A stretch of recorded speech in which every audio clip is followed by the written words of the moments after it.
Hello guys, நான் தான் உங்கள் சில் குருநாதா பேசுகிறேன். இப்போ என்ன பார்க்க போகிறோன்னா, நான் இப்படி வண்டி ஓட்டுவேன், அதாவது ஃப்ரீ ஃபயரில் வண்டியை டிரைவிங் ஸ்கில் பண்ணுவேன், ரிவைவ் பண்ணுவேன் நான் எதிர்பார்க்கவே இல்லை. ஆக்சுவலாக இது எனக்கு ஒரு புது எக்ஸ்பீரியன்ஸு, ஒரு புது கண்டென்ட்டு. இதை கண்டென்ட்னு சொல்ல மாட்டாங்க, இருந்தாலும் இது எனக்கு ஒரு கண்டென்ட்டுப்பா இது. இப்போ என்னென்னா, பீக்லேருந்து 3 பேர் ஃப்ரெண்ட்ஸ் அவுட் ஆகிட்டாங்க. நம்ம போய் ரிவைவ் பண்ணணும். நம்ம டிரைவிங் ஸ்கில் போயிட்டுருக்கோம். இப்போ பார்த்தீங்கன்னா ஆக்சுவலாக இந்த ஒரு சந்து வரும் பாருங்கள். இந்த சந்தில் டக்குன்னு வளைக்க முடியாது.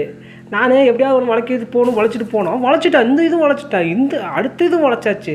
அப்புறம் இங்கே ஒரு சைடில் சந்தில் பூந்து போகணும், அதையும் நான் வளைச்சாச்சு. எனக்கு செம்ம ஆச்சரியமாக போச்சு. சரி, அங்கே போய் நம்ம ரிவைவ் பண்ண போகிறோன்னு பார்த்து இந்த டிரைவிங் ஸ்கில்லை முடித்து அங்கே போய் டக்குன்னு ரிவைவ் பண்ணதில் நம்ம டிஎன் ரவுடி வந்துட்டார். இந்த டிரைவிங் ஸ்கில் ரிவைவ் பிடிச்சிருந்தா லைக் அண்ட் ஷேர் சப்ஸ்கிரைப் பண்ணுங்கள்.